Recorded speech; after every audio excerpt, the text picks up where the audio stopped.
Ассаламу алейкум достар, қалайсыздар? Қалдарыңыз қалай? Біз бүгін не осындай тақияларды тоқимыз. Астында узоры өзім ойлап тапқан узор.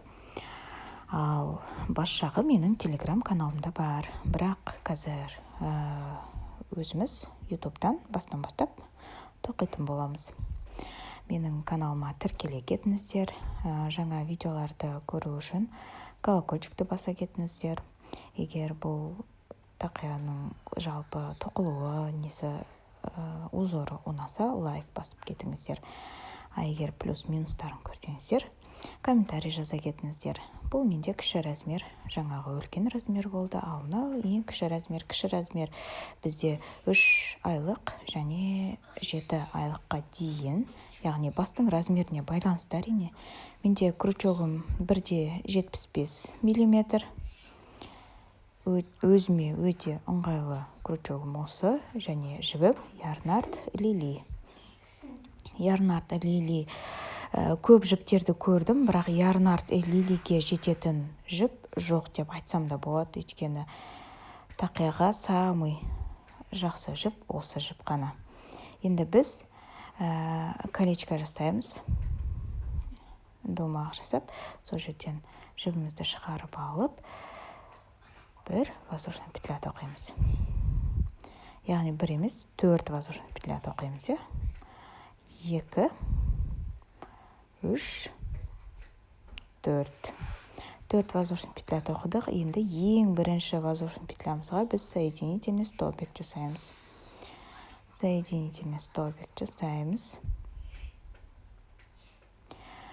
Енді біз 4 воздушный петля тоқимыз.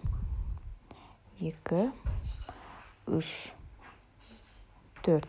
Төртінші воздушный петля бізде арка ретінде кетеді ол қазір. Енді мына жерде ортасын тауып алайық. Ортасын тауып аламыз да, сол жерге бір столбик с одним накидом тоқимыз. Міне, мен таптым ортасын. Сіздерге қиын болуы мүмкін, бірақ ортасын табуға тырысыңыздар. Жарай ма? Бір столбик с одним накидом. Бір воздушный петля, келесіне тағы да тура сол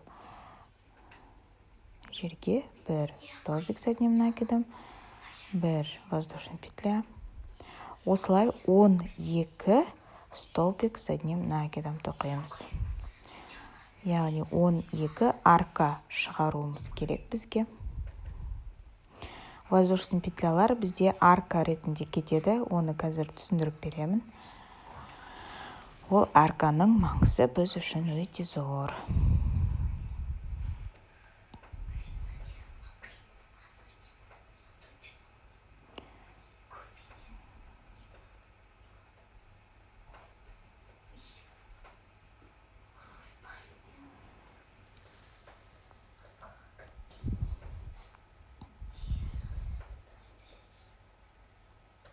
Қазір санаймыз. Қанша шыққанын.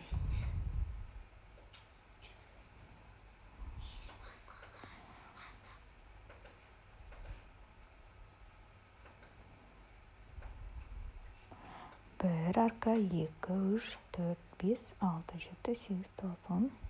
Енді біреуін бір арка шығарамыз. Бір столбик с одним накидом тоқимыз, яғни бір арка шығарамыз. Сонымен біз мына жерде 4 столбик с одним накидом тоқыдық қой. 4 воздушный петля тоқыдық қой. Енді осы жерде 3-ші воздушный петляны санап шығарып аламыз. 1, 2, 3. 3-ші воздушный петляны шығарып, сол жерден соединительный столбик жасаймыз. Енді қараңыздар, тура сол бір воздушный петляға біз тағы да соединительный столбик жасаймыз. Тура сол жерге тағы арканың прям ішіне бір соединительный столбик жасап, және біз 3 воздушный петля тоқимыз. Тура сол воздушный петля тоқыған жерге біз аркаға, яғни тағы бір, аркамызды көріп тұрсыздар ма, арка. Сол жерге мен тура сол соединять еткен жерге тағы бір столбик с одним накидом тоқимын. Бір воздушный петля аламын. келесі аркаға 2 столбик с одним накидом тоқимын. 1 воздушный петля. Келесі аркаға тағы да 2 столбик с одним накидом тоқимын. Осылай жалғаса береді. 2 столбик с одним накидом. 1 аркаға 1 воздушный петля. 2 столбик с одним накидом. 1 воздушный петля. Осылай жалғаса береді.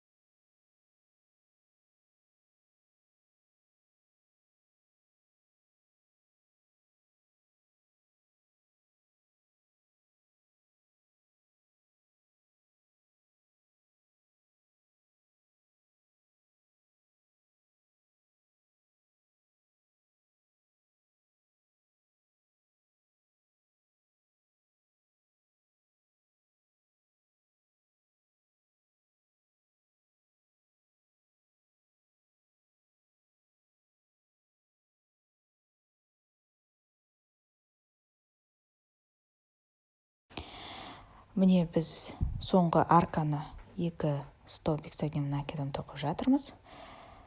1 воздушный петля. Енді мына жерден біз, міне қараңыздар, прибавка жасап жатырмыз, е? Енді тағы да прибавка жасаймыз. Не, 3 воздушный петля тоқыдық қой жаңа. Сол 3-ші воздушный петляға біз соединительный столбик жасаймыз. Соединительный столбик. Енді 3 воздушный петля аламыз. Келесі петлямызға біз прибавка жасаймыз. Яғни 1 петлядан 2, міне келесі петлямыз бізде.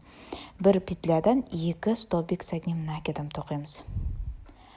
Сол петляға 1 столбик с одним накидом тоқимыз. Тура сол жерге тағы 1 столбик с одним накидом тоқимыз. Сонда бізде 2 петлямыз 3 петля болды. 2 воздушный петля. Енді осылай 2 воздушный петля болып кетеді арасында.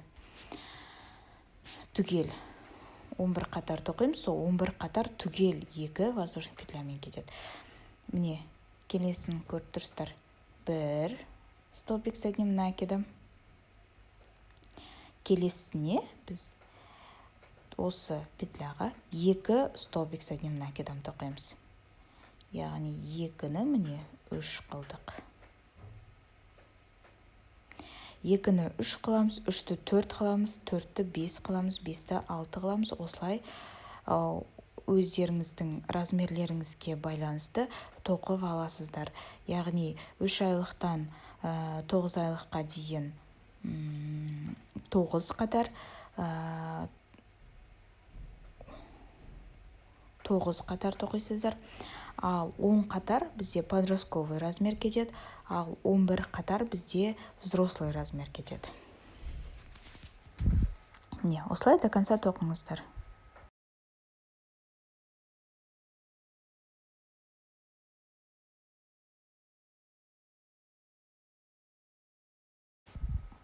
Міне до конца тоқыдық.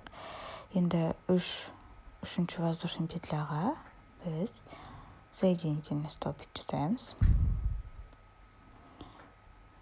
Қатты тартамыз. 3 воздушный петля аламыз. Тура ортасында, міне қараңыздар, міне бізде тура ортасында, е? Мынау ең біріншісі, екіншісі, үшіншісі. Яғни тура ортасындағы біз прибавка жасаймыз. 1 столбик с одним накидом тоқимыз. Және тура сол жерге тағы 1 столбик с одним накидом тоқимыз. Ортасынан прибавка жасаған өте ыңғайлы болады. Сіздерге совет беремін. Ортасынан бір прибавка жасаңыздар. Чем екі жағынан 2 прибавка жасағанша, ортасынан 1 прибавка жасаған өте әдемі көрінеді узорларыңыз. Міне, бізде 4-ші столбик с одним накидом. Яғни 2-ні 3-ке ұзарттық, 3-ті міне 4-ке ұзарттық. Көріп тұрсыздар ма? 4 столбик с одним накидом менде. бұл яғни төртінші қатар деген сөз менде. 2 воздушный петля аламыз. Осылай самостоятельно тоқисыздар қазір. Самостоятельно прибавка жасайсыздар қазір. Енді міне қараңыздар, келесі бізде бірінші петлямызға бір столбик с одним накидом тоқимыз.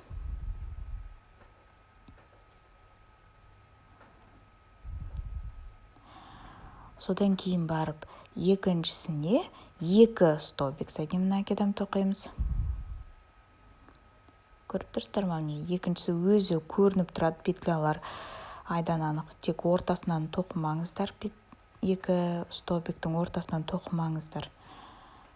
Тек үстіндегі өрме бар ғой, петля, соның үстінен тоқыңыздар. Сонда әдемі болады. 3 столбик с одним накидом болды. Енді біз 4-ші столбик с одним накидомды тоқып жатырмыз. Міне, көрдіңіздер ме? Осылай қазір самостоятельно прибавка жасаңыздар.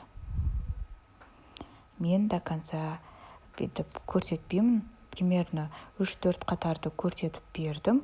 Ары қарай өздеріңіз самостоятельно прибавка жасаңыздар. Өздеріңізге қалаған размерге.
Міне, 4-ші қатарымды аяқтадым. Соңғы 2 воздушный петлямды алдым.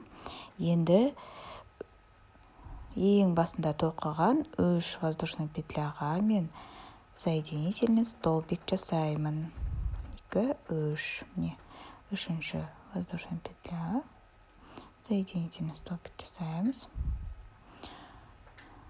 3 столбик с одним накидом тоқимыз. 3 воздушный петля тоқимыз. Келесіне 1 столбик с одним накидом тоқимыз.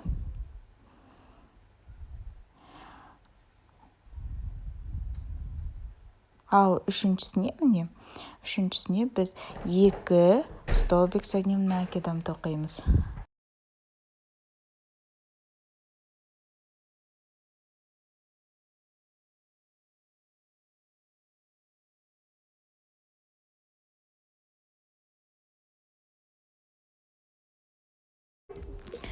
Міне, біз 5 столбик с одним накидом тоқыдық.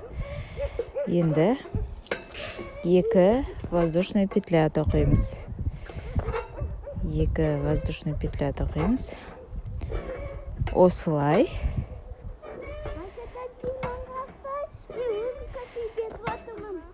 Прибавка істей береміз. Осылай әрбір рядқа тура ортасынан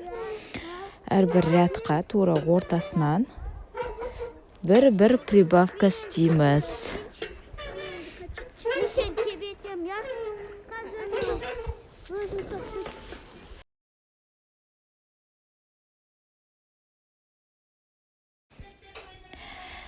Міне осылай прибавка жасаймыз. 2 воздушный петля. Негізі ары қарай өздеріңіз самостоятельно уже прибавкамен тоқи берсеңіздер болады. Өздеріңіздің қалаған размерге келгенде кездесеміз. Мен қазір 11 қатар тоқимын. 11 қатар тоқыған кезде кездесеміз.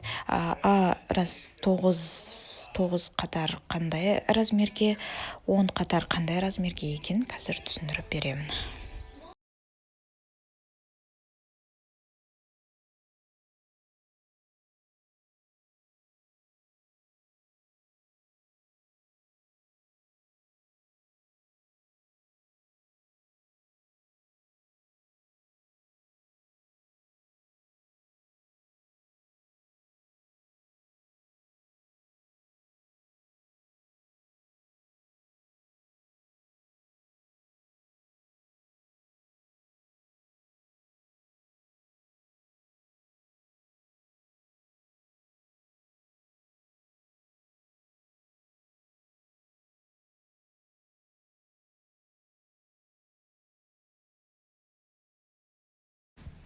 Міне мен 9 қатар тоқыдым. Бұл 3 айлық пен 8 айлық арасында.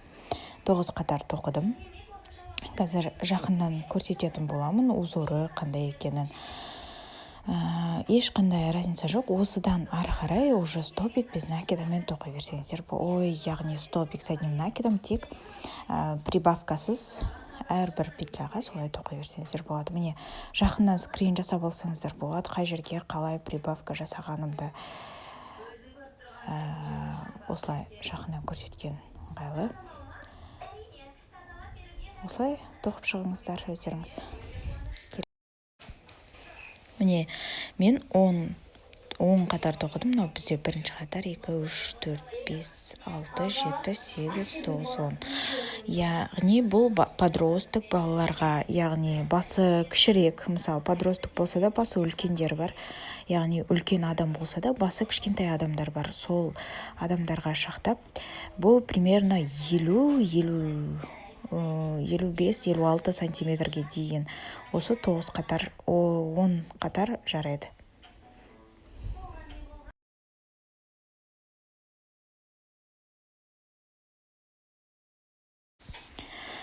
Ал менде міне 11 қатар тоқыдым, осылай прибавкамен 11 қатар болды. Енді осыдан ары қарай тоқимыз. Негізі бұл размер, білесіздер ма, 56-дан, яғни 56-дан 64, 62 деген сантиметр бастары, сондай сантиметр адамдар бар, үлкен кісілер. Сондайларға шақтап тоқса болады. Осы размер ең үлкен размер, 11 қатар.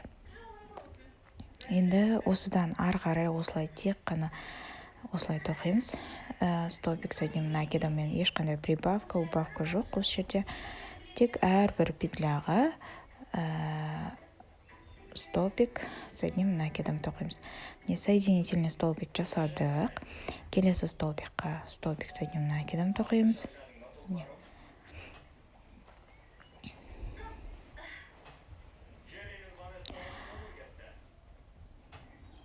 Осылай 11 столбик тоқып шығамыз.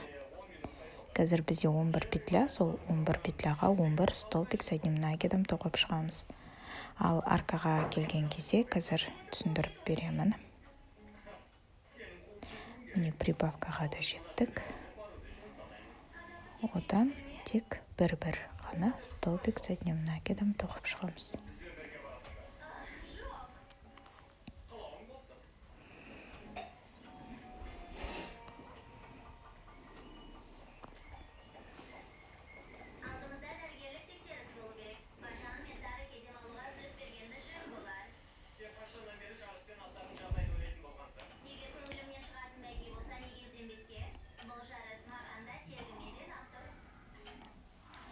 Міне арқаға да келіп жеттік. Қараңыздар, міне 11 столбик с одним накидом тоқыдым. Енді бір воздушный петля аламыз. Арқаға бір столбик с одним накидом тоқимыз. Арқаға. Және бір воздушный петля аламыз. Келесі, міне, столбикқа, петляға бір столбик с одним накидом тоқимыз. Осылай тағы да 11 петляға 11 столбик с одним накидом тоқимыз. Ал арқаға бір воздушный петля, бір столбик с одним накидом, бір воздушный петля тоқимыз. Сонда бізде бір аркада 2 арка пайда болады. Бір аркада 2 арка пайда болады. Осылай самостоятельно өздеріңіз тоқи берсеңіздер болады ары қарай.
Міне бірінші қатарда тоқ болдық. Міне 11 әрбір петляға 11 столбик с одним накидом тоқып шықтық.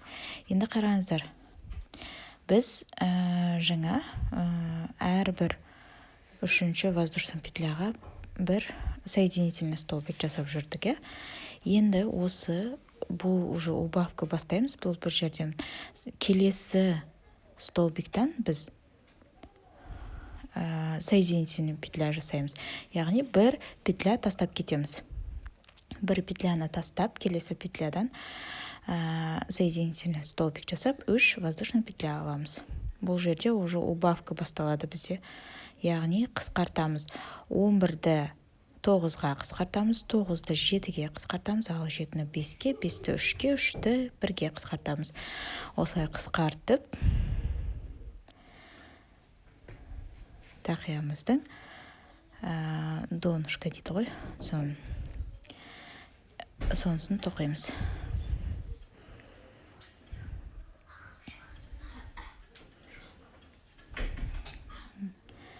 Бесеуі тоқыдық, 6 тоқыдық, 7, 8, 9. 9-ды тоқимыз да. Қысқартқан кезде біз екі жағынан қысқартатын боламыз. Енді мына жерді қараңыздар, бір осы петляны тастап кетеміз. Үстінен бір воздушный петля аламыз. Яғни ол бізде бір арка болып есептелінеді. Міне мына аркадан енді біз бір столбик с одним накидом тоқимыз. Бір воздушный петля. Келесі аркаға біз бір столбик с одним накидом тоқимыз. Тағы воздушный петля. Міне мына петляны біз тастап кетеміз қазір. Төбесіне біз үстіне бір воздушный петля аламыз. Бір аркадан екі арка шығардық, екі аркадан біз 3 арка шығарамыз. Қараңыздар, менде 3 арка пайда болды. Енді келесі жапырағымыздың 9, екеуін тоқыдық, 9 столбик с одним накидом тоқимыз. Әрбір петляға, яғни соңғы біреусіне келген кезде тастап кетеміз, және басынан біреу тастаймыз. Басынан бір петля тастаймыз, соңында бір петля тастаймыз. Сонда солай қысқарылады негізі. Екі жақтан қысқартқан әдемірек көрінеді. Екеуін бірге алып қысқартқаннан көрі. Осылай әдемірек, әрі узор да әдемі болып көрінеді мен үшін. 9-сын тоқып жатырмыз. Енді бір воздушный петля аламыз. Бір петляны тастаймыз. Бір аркадан, бірінші аркадан бір столбик с одним накидом. Бір воздушный петля. Екінші аркаға тағы бір столбик с одним накидом. Тағы бір воздушный петля. Үшінші аркамызды жасадық. Бір петля тастаймыз.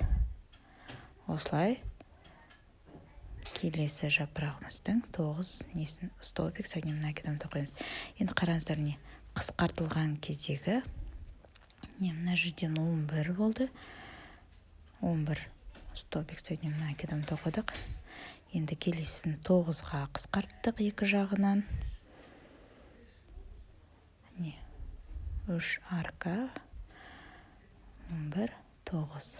Осылай 9-ды 7-ге, 7-ні 5-ге, 5-ті 3-ге, 3-ті 1-ге осылай қысқартасыздар өздеріңіз самостоятельно, жарай ма?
міне екінші убавкаға келдік.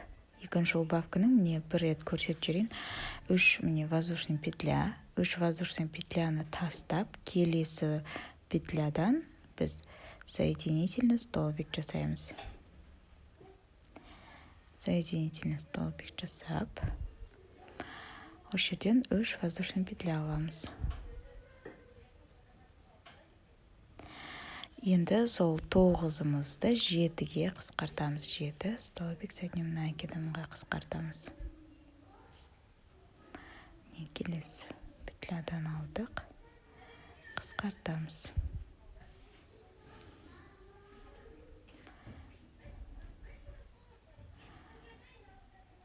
4,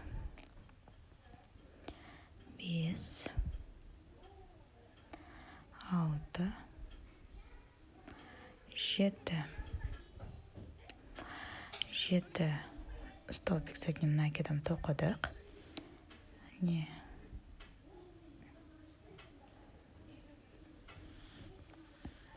Соңғысын тоқымаймыз. Соңғысының үстіне бір воздушный петля жасаймыз, яғни арка жасаймыз.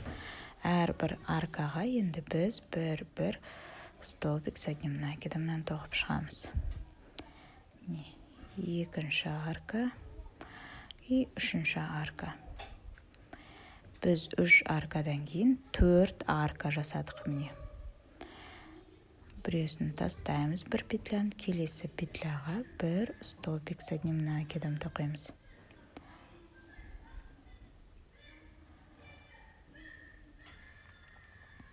Осылай әрбір қатарды осылай қысқартып отырамыз. Әрбір қатарды қысқартасыздар, екі жағынан арка жасап.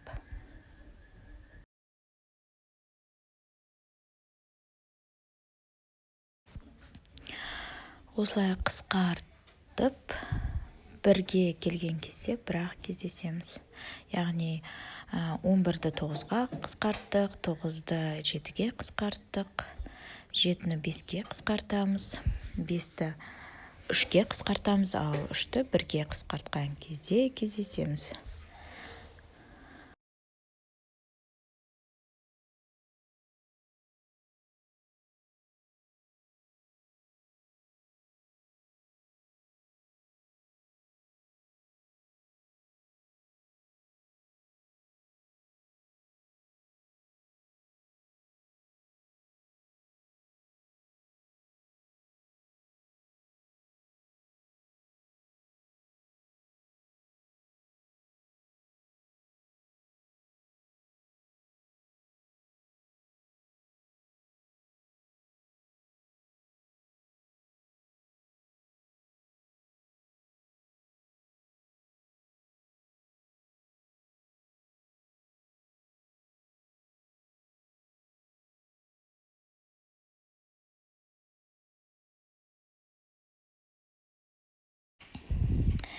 Міне 3-ті тоқып біттік.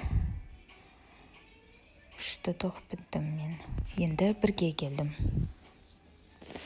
Яғни 3-ті 1-ге қысқартамыз.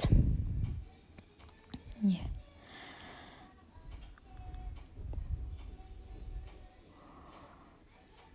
Қазір.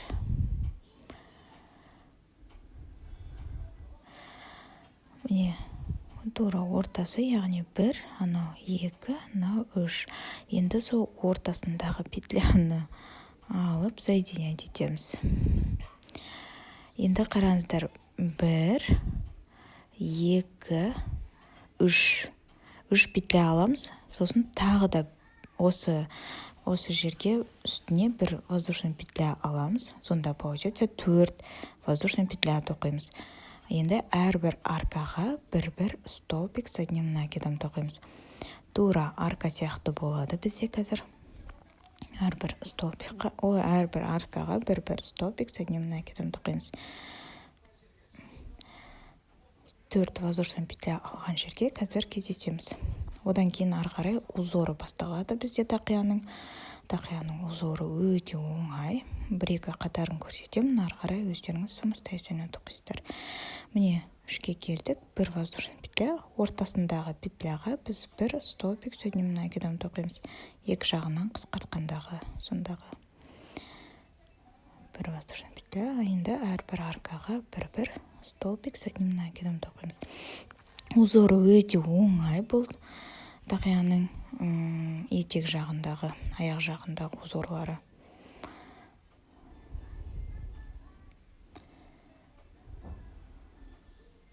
Ол узорға қазір келеміз. Міне. Бізде барлығы арка болды. Получается, қазір көресіздер, өздеріңізде тоқып жатып көріп отқан шығарсыздар. Түгел арка.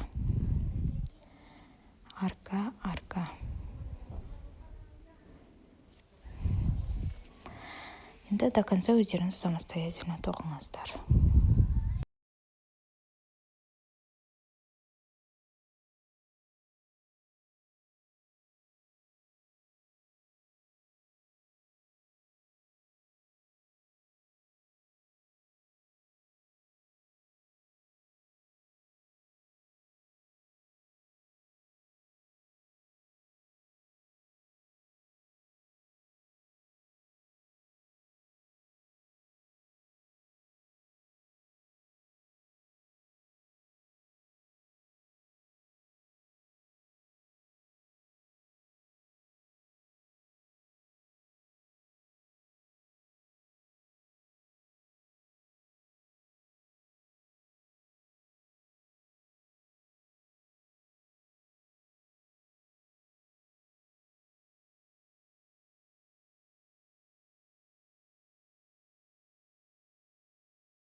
Біз міне мына жерде тағы бір арка бар. Сол жерге соңғы столбик с одним накидом тоқып, бір воздушный петля аламыз. Енді жаңа 3 воздушный петля тоқыдық, сосын бір воздушный петля қосымша тоқыдық. Енді сол 3 воздушный петляны астынан санап, 3-ші воздушный петляға соединительный столбик жасаймыз. Ал қалған бір арка бар, ол бізде арка болып есептелінеді, бір воздушный петлямыз. Сол жерден тағы да соединительный столбик жасаймыз. Енді 3 воздушный петля аламыз да, тура сол аркаға бір столбик с одним накидом тоқимыз. Получается, бізде 2 столбик с одним накидом бар деп есептейміз. Енді әрбір аркаға 2 столбик с одним накидомнан тоқып шығамыз. Міне, ешқандай убавлениясыз, прибавлениясыз, воздушный петлясыз әрбір аркаға 2 столбик с одним накидом тоқимыз. Міне, 1, 2, 1, 2. Осылай тоқып шығыңыздар өздеріңіз самостоятельно до конца ряда.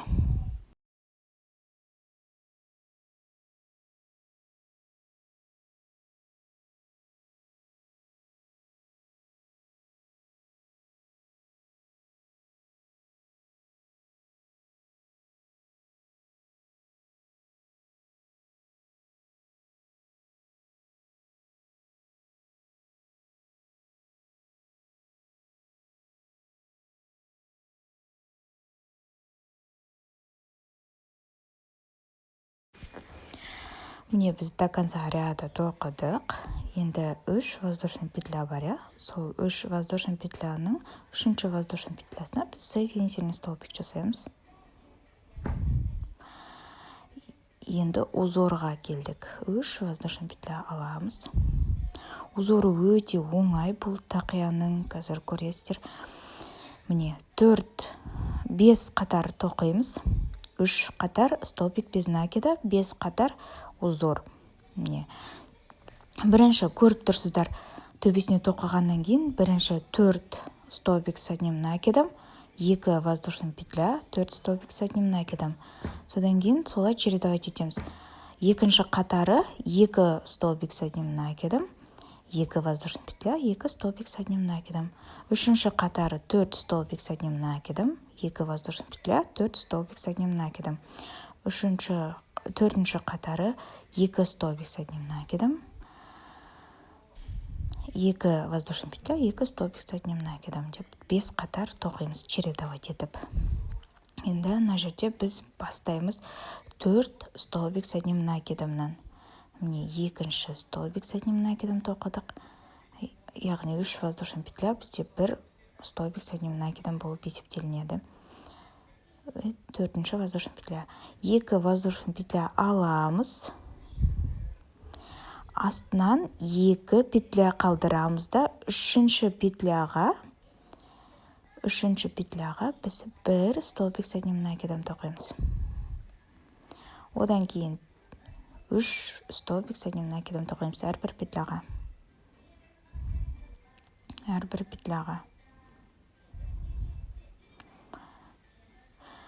2 воздушный петля аламыз тағы да. 2 петля тастаймыз. Үшінші петляға біз столбик с одним накидом тоқимыз. Осылай әрбір петляға столбик с одним накидомнан 4 столбик с одним накидом тоқып шығамыз. 2 воздушный петля. 1-2 тастаймыз. Үшіншісіне. Менде барлығы ровно шықты. Мен санап тоқыған себепті ма білмеймін, бірақ барлығы ровно шықты. Бірақ мен санамаймын.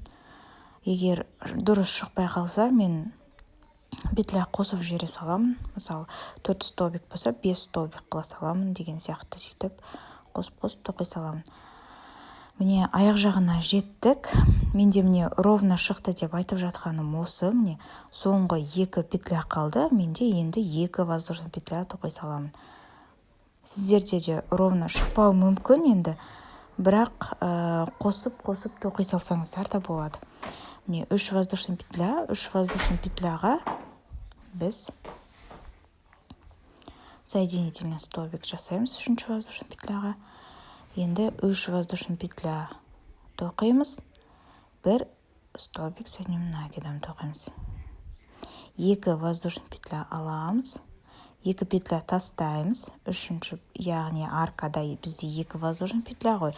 Сол 2 воздушный петляға біз 2 столбик с одним накидом тоқимыз. 2 воздушный петля, 2 петля тастап, 2 столбик с одним накидом тоқимыз. Осылай до конца ряда тоқисыздар. Яғни 5 қатарды өстіп чередовать етіп тоқимыз.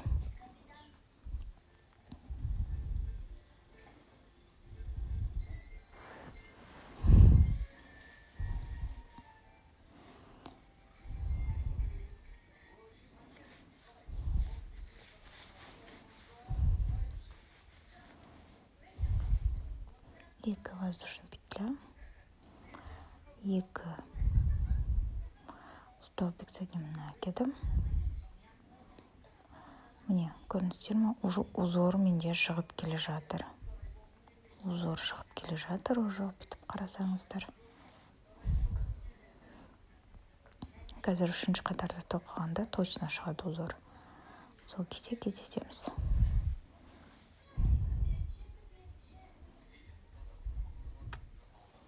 Міне 3-ші қатарды, 2-ші қатарды біттік, 3-ші қатарға келдік. 3-ші қатарды мен тездетемін. Өйткені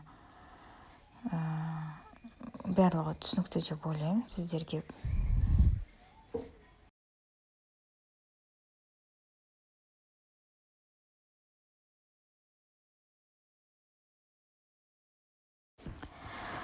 Міне 3-ші қатарды тоқып жатырмыз.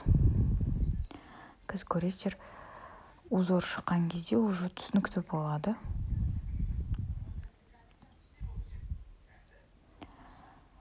Тездетіп тоқып жатырмын. Өйткені түсінікті деп ойлаймын. Өте оңай узор. 4 столбик с одним накидом, 2 воздушных петля, 4 столбик с одним накидом. Міне көрдіңіздер ме, узор кәдімгідей шығып жатыр қазір. Так, кішкене тоқып жіберейін. Келесі қатарда 2 столбик с одним накидом. Солай. Міне узор шықты. Көріп тұрсыздар, иә? 4 аркан.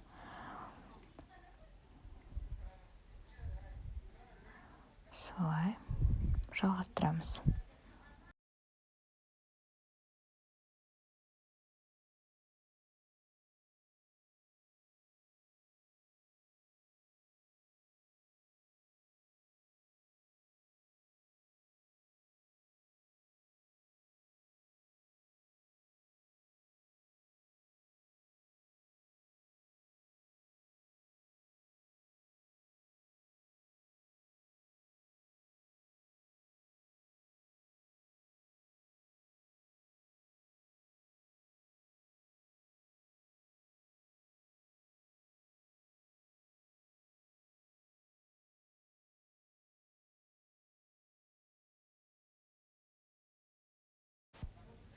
Міне мен 5 қатар тоқыдым. Көріністер ме, узор кәдімгідей уже көрінеді. Көзге көрініп жатыр.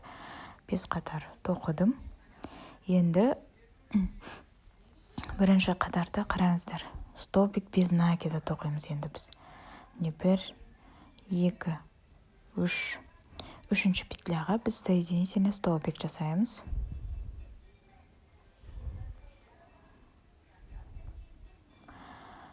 Қатты тартамыз.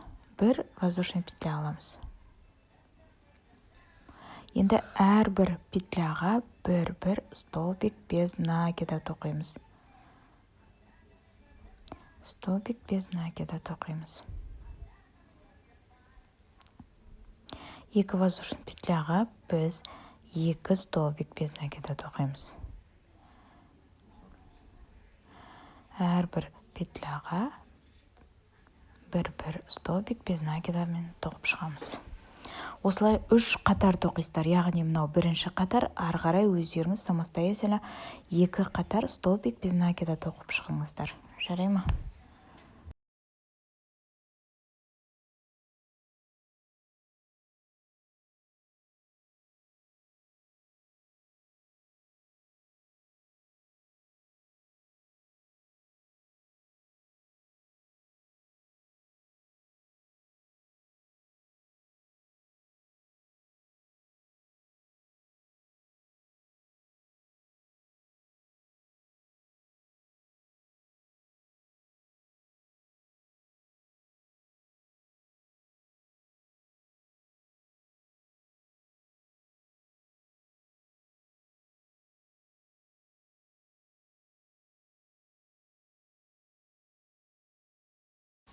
Мына жерде мен тоқып болдым до конца. Енді соединять еткен кезде тура сол воздушный петля бар ғой, біз жаңа жасаған воздушный петля. Сол воздушный петляға кішкене қиындау болады, оны табу да қиындау кішкене. Сол воздушный петляға соединительный столбик жасаймыз. Бұл яғни екінші қатарымызды бастап жатырмыз, біз. Соединительный столбик жасап, 1 воздушный петля алып, осылай екінші қатарды толығымен, екінші және үшінші қатарды толығымен столбик без накидамен тоқып шығамыз. Міне әрбір петляға бір столбик без накида, столбик без накида тоқимыз. Әрбір петляға.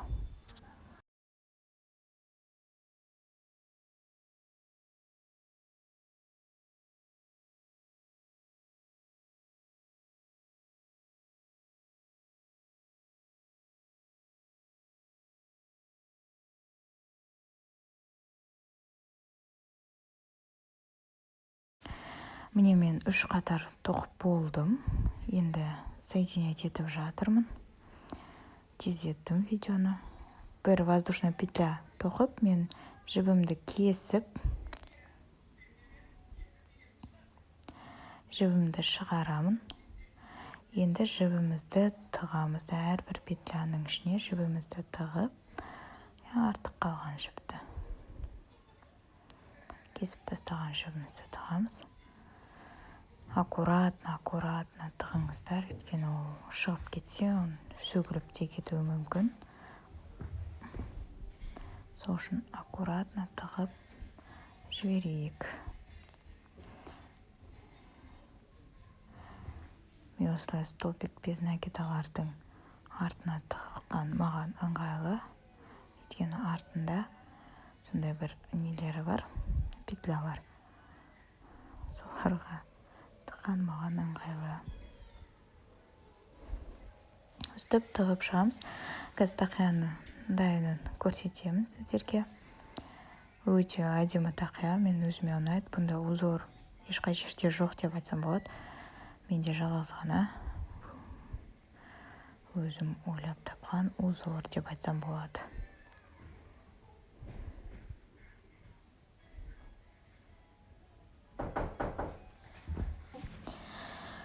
Комментарий қалдырып, лайк басып, астына өздеріңіздің тіпті тоқыған тақияларыңызды маған WhatsApp номеріме жіберсеңіздер болады. Міне, бізде осындай тақия болып шықты. Узоры міне.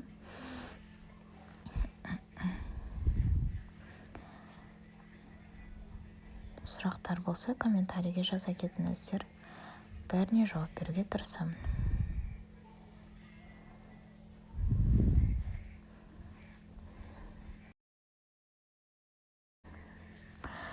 Міне менде тақияларым кіші размерді де тоқыдым. Яғни 9-ға келгенде қысқарттым. 9-дан 7-ге, 7-ден 5-ге, 5-тен 3-ге, 3-тен 1-ге деген сияқты. Осылай қысқарттым. Міне үлкен размері. Узор осындай әдемі болып көрінеді негізі. Басқа киген кезде өте әдемі көрінеді. Комментарий жазып, лайк басып, каналыма подписаться етуді ұмытпаңыздар.